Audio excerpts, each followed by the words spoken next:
When the sunlight strikes raindrops in the air, they act as a prism and form a rainbow. The rainbow is a division of white light into many beautiful colors. When the sunlight strikes raindrops in the air, they act like a prism and form a rainbow. The rainbow is a division of white light into many beautiful colors.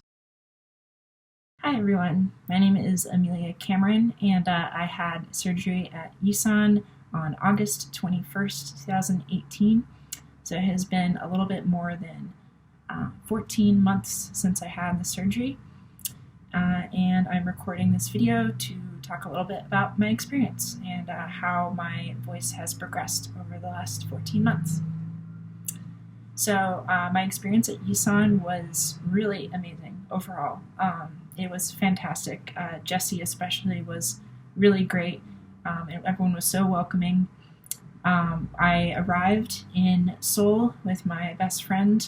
I think it was a couple of days before I had a pre-op appointment, and I believe that was on a Monday. And then Tuesday was the operation itself.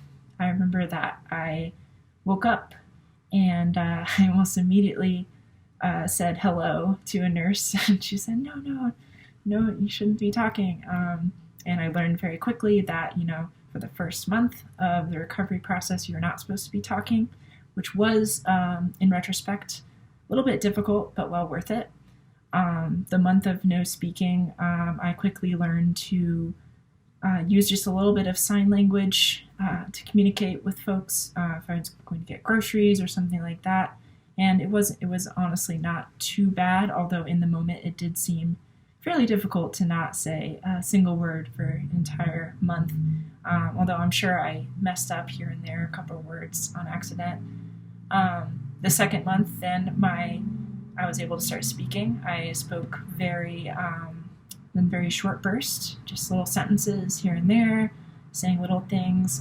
Tried to use my voice to a bare minimum as much as possible. And then in the third month, I could really tell that some of the hoarse quality of my voice was going away, and my voice was starting to improve. And from there, it was just a very kind of gradual improvement over the coming months. I had the Botox injection a couple days after my surgery, and that began to wear off. I believe it was 4 or 5 months after the procedure. And after that, I was instructed to start taking the clonazepam, and that was mostly okay. Although there was a period where I ran out of it, and there's some miscommunication where I didn't have more clonazepam to start.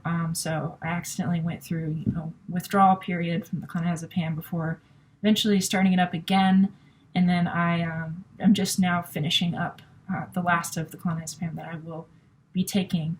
And so what that does is it helps control the vocal tremors in your voice as you adjust kind of to the new shape of your vocal folds.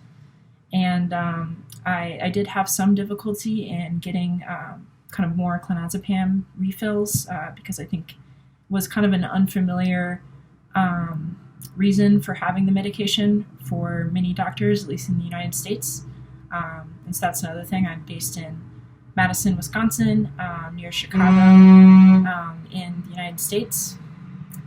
And another thing about my experience is that I was able to sing fully, which at first, honestly, I wasn't sure if it was going to happen. It seemed to be a very slow process, but I was able to sing and utilize kind of my new range. That's still kind of a developing thing, and I imagine over the next year or so that will continue to change, and I'm looking forward to that. But I can also kind of, shout or yell or whisper and use my voice in whatever way that I want to. And it does just feel very, very natural. I am very, very, very happy with the results overall. I have no issues at all with things, like getting misgendered on the phone or anything like that. On the phone, it's very, very easy and straightforward. I never have to think about my voice anymore. I just kind of use it as I will, and it's great and it's fine. It's really, I would say, improved my quality of life a lot having this surgery, and especially now that I'm fully recovered, I'm really happy with how my voice is. And what else would I say?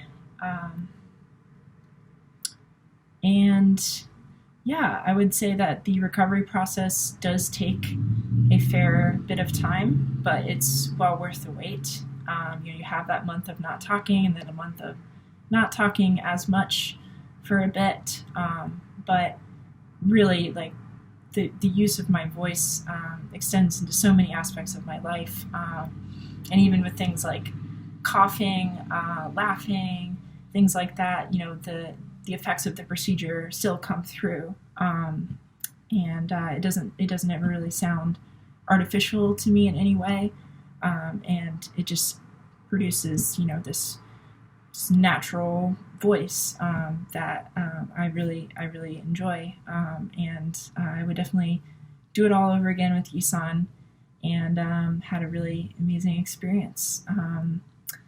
Also, the other thing that Jesse asked to talk about was the any things I did to increase the pitch as my voice progressed.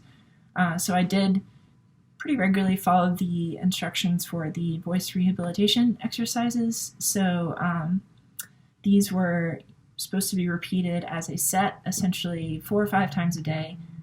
Especially at the beginning, I was very rigorous in following these and doing them kind of step by step, exactly as Jesse and the other staff had laid them out for me.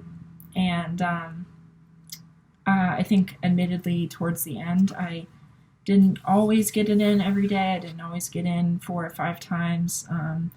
But I think something that did help a little bit towards the end of my recovery process was not focusing too much on them. I think it became a really, really strong focus for me to always try and get them in. And after communicating with Jessie a little bit about that, I think she was suspecting, and Dr. Kim was suspecting, that perhaps that was putting a little bit too much strain on my voice. And so I then kind of dialed back down to kind of repeating certain parts of the rehabilitation exercises regularly throughout the day, but not focusing exactly on getting the full sets completed. So while I think it was probably important for that initial aspect of the recovery to repeat everything regularly and do the whole sets, including all of the different exercises, I think towards the end it was more important that I just had that regularity of doing the exercise, of part of the exercises, but maybe not necessarily completing the full set. So yeah, I think that's about it. I could not recommend Yisan more. It is well worth the travel out to South Korea from whatever country you're coming from. I had an amazing experience with Jessie, Dr. Kim, and the staff at Yisan, and my voice feels natural, fully recovered. It's everything I could have ever hoped for, and yeah, I really thank everyone there, and if you're considering going to Yisan, I absolutely recommend it. Thanks.